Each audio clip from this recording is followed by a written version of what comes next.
안녕하세요. 오늘은 기계의 역학 19번째 시간입니다. 본 차시에는 역학을 실제 응용하여 개발하는 데 있어서 필요한 실험 계획 및 실험법에 대해서 학습해 보도록 하겠습니다. 자네 얼마 전에 뉴턴 보일러로 교체했다고 하지 않았나? 그랬지. 왜, 자네도 바꾸려고? 아니, 그게 아니라 어제 뉴스에 보니까 그 보일러 리쿨에 들어갔다고 하더군. 오작동을 많이 한다나 봐. 이런, 보일러를 설계해놓고 충분한 실험을 한 후에 시판을 했어야 하는데 분명히 설계를 해놓고 실험 계획을 잘못 세웠던 모양이군. 아마도 내가 가르친 학생은 그곳에 취직을 안 한 모양이네. 내 제자들에게 철저히 실험 계획을 세워서 충분한 실험을 한 후에 제품을 만들어야 한다고 강조하거든.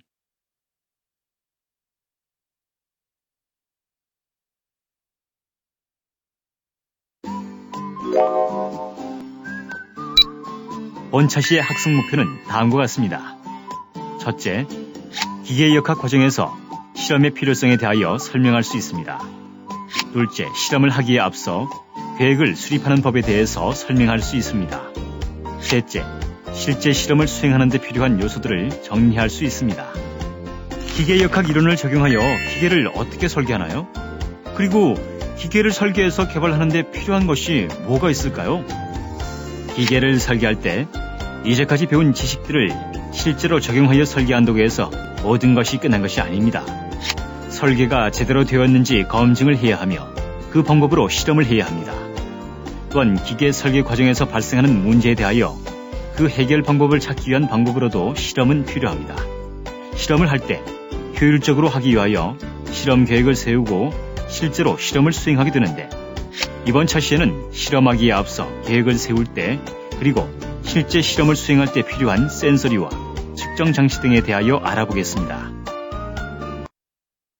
지금부터 사전평가를 실시하여 여러분의 학습 준비도를 측정해 보도록 하겠습니다. 준비되셨나요? 평가를 시작해 볼까요?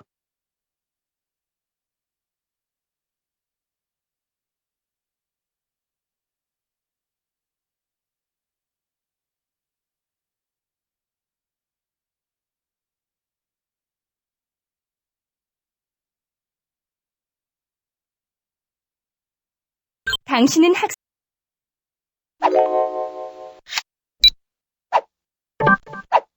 김준기 씨는 파이프에 지나가는 공기를 일정 온도까지 올리는 장치를 만들고 온도 센서를 파이프 벽면에 붙인 후 온도를 측정하여 일정 온도까지 올라갔는지 확인한 후 제작을 완료했으나 제작을 의뢰한 회사로부터 제품을 반송받았습니다. 반송 이유는 공기의 온도가 원하는 만큼 올라가지 않는다는 것이었습니다. 김준기 씨는 무엇을 잘못한 것일까요? 기계가 잘못 설계되어졌나 보군요. 기계를 설계할 때 다음과 같은 과정을 간과했기 때문입니다. 공기의 온도를 측정하는 온도 센서는 파이프 벽면의 온도를 측정하기 위한 센서와는 다른 종류를 사용해야 하는데, 이는 고체와 기체 간의 적당한 온도 센서가 다르기 때문입니다.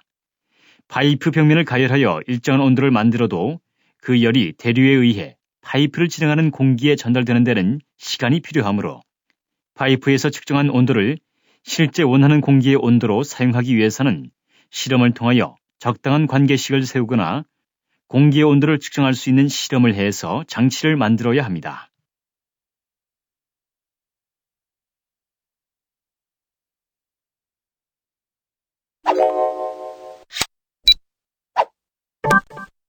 여러분은 지금까지 기계의 역학에 대해서 학습하셨습니다.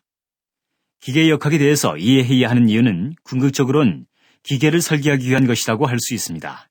여러분은 기계 설계가 무엇이라고 생각하십니까? 아래의 입력칸에 입력해 보세요.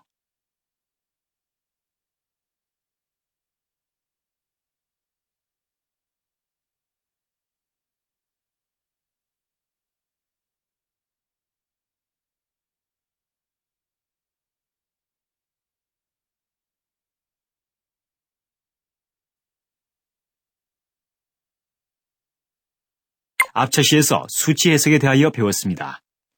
기계 역학의 여러 분야와 더불어 수치 해석에 대하여 배운 이유는 좋은 기계 혹은 기계 부품을 설계하기 위한 것이라고 해도 무방합니다. 설계는 단지 CAD 프로그램을 써서 도면을 그리는 것만을 의미하는 것은 아닙니다. 어떤 기계 혹은 기계 부품을 만들기 위해서는 수많은 과정을 거쳐야 하는데 우선 그 기계가 어디에 쓰일 것인가, 어떤 환경에 놓일 것인가 등등의 사양 혹은 영어를 줄여서 스펙이 무엇인가를 정의해야 합니다. 그 정의에 따라 기계 역학적 지식을 동원하여 설계를 하게 됩니다. 설계자는 재료에서부터 형상 등에 대해서도 알고 있어야 합니다. 설계자는 수치 해석하는 사람의 도움을 받아 설계에 반영해야 하고 실험한 결과 또한 반영해야 하므로 수치 해석과 실험법에 대해 이해하고 있어야 합니다. 엔지니어링이 과학과 다른 점은 엔지니어링은 항상 경제적인 면을 고려해야 한다는 것입니다. 사회가 요구하는 기계적인 장치를 만든다는 것은 기술적인 측면뿐만 아니라 더 많은 사람들이 돈을 지불하고 살 수 있도록 하는 것도 고려해야 하므로 설계자는 이론적으로 좋은 것만이 최선이 아니라 트레이드 오프라고 하는 경제적 측면을 염두에 두어야 합니다.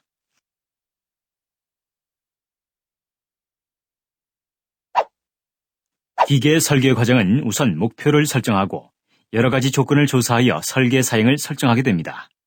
그런 후에 다양한 방안을 도출하면서 설계 개념을 생성합니다. 다음으로 설계안 중에서 가능성을 따져서 설계안을 축소시켜 나갑니다. 그런 후에 설계안이 몇 가지로 압축이 되면 최저간의 설계안을 가지고 상세 설계를 하게 됩니다. 우선 설계자에게 제품의 개요가 주어지면 설계자는 사양을 결정하게 됩니다. 즉, 설계자는 새로운 제품의 조건을 기능, 무게, 강도, 원가, 안전성, 신뢰도, 양산성 등으로 기술하게 됩니다. 이러한 조건들은 제품의 크기나 무게의 제한, 혹은 온도 조건 등등의 기술적인 어려움일 수도 있고 제품의 외관, 원가, 사용의 편리성 등 기술 외적인 조건일 수도 있습니다. 설계자는 초기 단계에서 문제를 정의하고 목표를 세우며 좋은 설계를 하기 위해 적절한 정보들을 수집해야 합니다. 이 단계에서 설계자는 정의된 문제에 대해 잠정적인 해결책을 내야 하며 가능한 한 다양한 방안을 도출해내는 것이 좋습니다. 기존의 방법에 얽매여서 주저한다면 많은 좋은 아이디어들이 사라져버리게 됩니다. 비록 설계 개념 단계에서는 불가능해 보일지라도 제품에 대한 요구가 바뀌거나 제약 조건이 달라지면 그 아이디어가 최선의 설계안으로 떠오를 수도 있기 때문입니다. 설계 개념 단계에서 만들어낸 여러 가지 안 중에서 수치 해석과 실험을 통하여 가능성이 있는 몇 가지로 줄여나가는 단계입니다. 엔지니어들은 각각의 설계안들을 비교하여 가능성이 적은 것들을 폐기하기 시작해야 하며 시작품을 만드는 단계입니다. 앞에서 몇 가지로 압축한 설계안 중에서 가장 최적으로 판단된 설계안을 가지고 설계의 구체화, 최종 시작품의 제작 프로세스의 성립 등의 과정이 남게 됩니다. 도면을 완성하고 부품 리스트를 만들며 원하는 결과를 얻을 때까지 반복적인 해석과 실험, 재료의 변경과 형상, 치수 등의 변경을 통하여 최적의 설계가 되도록 하는 단계입니다.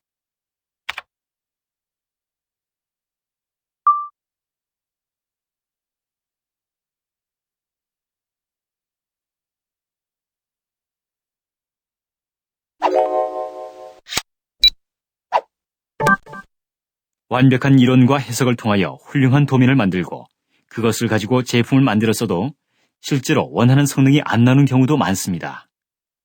이는 앞에서 배운 이론들이 여러 가지 가정에 바탕을 두었기 때문입니다. 이론적으로 모든 경우를 고려하여 계산하기란 거의 불가능하기 때문에 이론적으로 커다란 그림을 그리고 해석적으로 그 범위를 줄이며 실험을 통하여 최선의 결과를 도출하는 것이 바람직한 제품을 만드는 과정이라고 할 수 있습니다.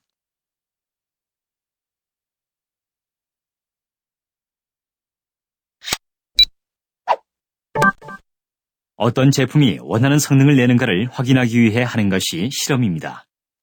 예를 들어 크기가 지름 4cm 이하이며 주위 온도는 90도씨가 될 때까지 변형이 일어나지 않아야 하며 힘은 5N까지 견뎌야 하는 외팔부를 설계한다고 가정해 봅시다.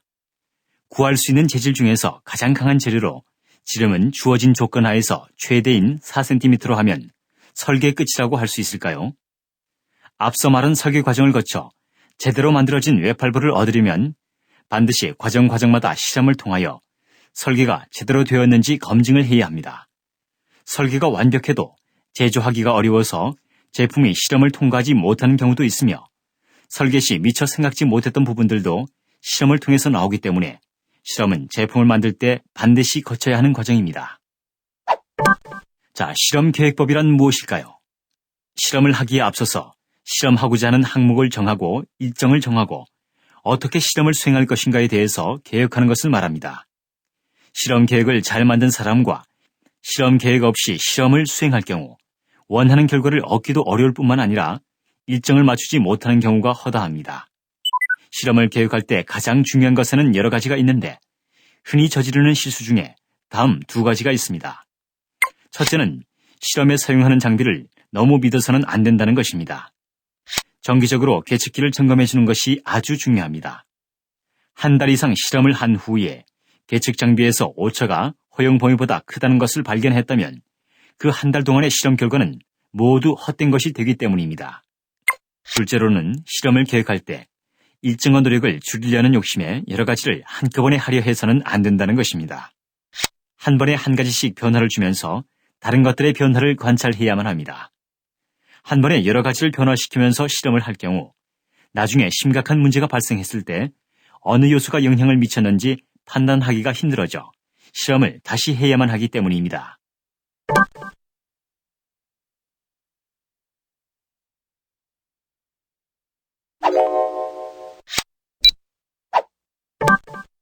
실제 실험을 하기 위해서 꼭 필요한 것으론 물론 실험하고자 하는 대상이 있어야 하며 실험 대상이 준비된 후에는 실험하고자 하는 목적에 맞게 실험 장치를 꾸미게 됩니다.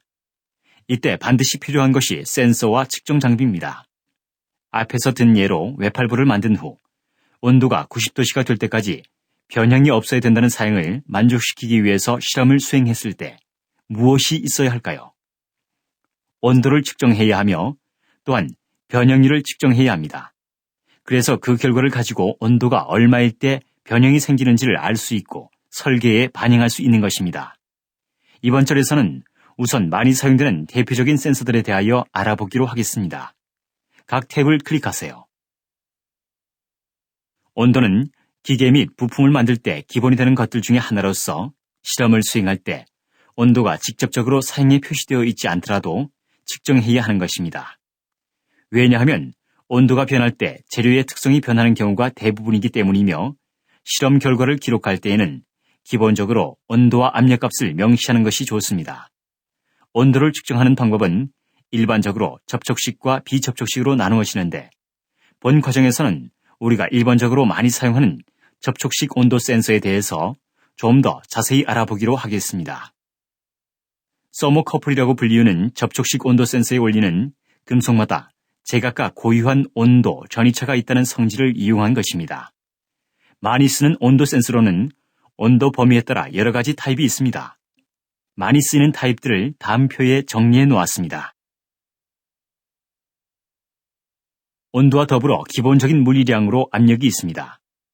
압력 센서에는 여러 가지 방법이 있는데 U자건을 사용한 아주 간단한 압력계인 마노미터, 다이아프램을 쓰는 방식, 피조 일렉트릭 방식을 사용하는 압력 센서 등이 있습니다. 먼저 U자관을 사용하는 경우에는 다음 그림과 같이 U자 형태에 관해 유체를 채워놓고 양쪽의 높이차를 가지고 압력을 계산하는 것으로서 가장 손쉬운 압력 측정 방법입니다. 다이아프램 방식은 압력에 의해 다이아프램이 휘일 때 그 휘는 정도에 따라 미리 계산해 놓은 압력 휘는 양식 혹은 표에 의해 압력값을 측정하는 방법입니다. 흔히 사용하는 고압 탱크 등의 압력 게이지는 대부분 이런 방식을 사용합니다. 마지막으로 피조 일렉트릭 압력 센서는 아주 미세한 압력을 측정할 때 사용하게 되는데 이는 석영에 압력이 가해질 때 그 압력에 비례해서 석영에 미세한 전류가 흐르는 원리를 이용하는 것입니다. 재료역학에서 다루었던 중요한 개념 중 하나가 변위의 변화량, 즉 스트레인입니다. 어떤 재료가 힘을 받을 때 얼마나 늘어나거나 줄어드는지를 실험적으로 측정하는 장치가 스트레인 게이지이며 이는 기계적, 광학적, 유압적, 전자기학적으로 측정할 수 있습니다. 초기에는 주로 미리 측정해 놓은 금속을 가지고 다른 재료의 변위 변화량을 측정했으나 최근에는 포일 방식이 널리 쓰이고 있습니다. 포일 방식이란 다음 그림에서처럼 유연한 플라스틱과 같은 재료를 여러 겹의 금속으로 감싸 놓은 듯한 방식을 말합니다. 한편 스트레인 게이지는 온도의 변화에 상당히 민감하므로 실험할 때에는 항상 주위의 온도를 측정해 놓아야 합니다. 유량계에는 피토 튜브와 오리피스, 하드와이어 등이 있습니다.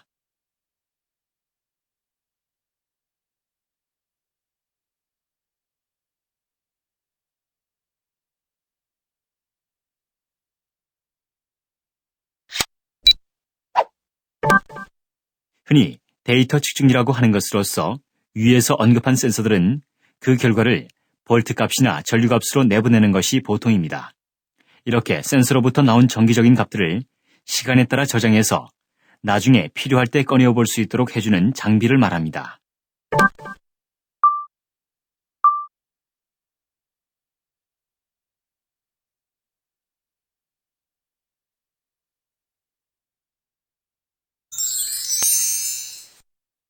지금부터 오늘 배운 학습에 대하여 간단한 퀴즈를 실시해 보도록 하겠습니다.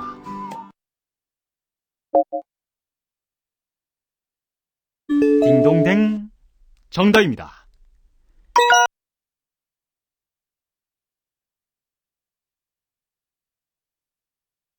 딩동댕, 정답입니다.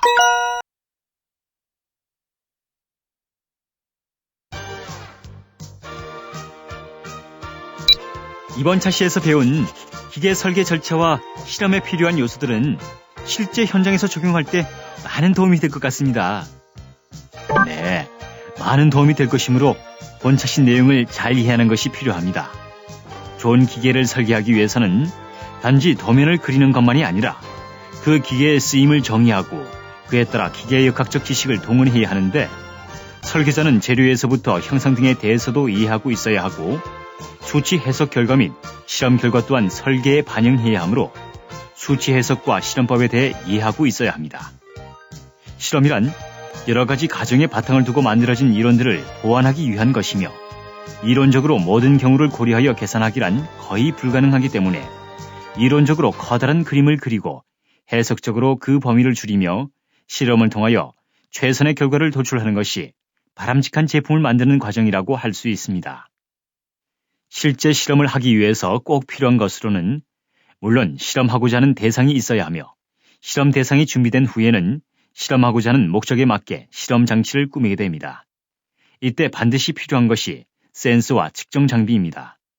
센서로는 온도 센서, 압력 센서, 스트레인 게이지, 유량 센서 등 여러 가지 종류가 있으며 이를 기록하는 데이터 저장 장치도 반드시 필요합니다.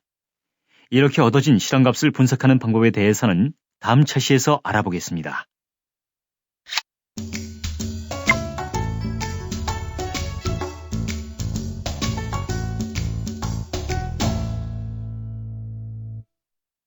이것으로써 실험 계획, 실험법에 대한 학습을 마치겠습니다. 다음 시간에는 기계의 역학 마지막 시간으로 실험값 측정, 결과 분석법에 대해서 학습하도록 하겠습니다.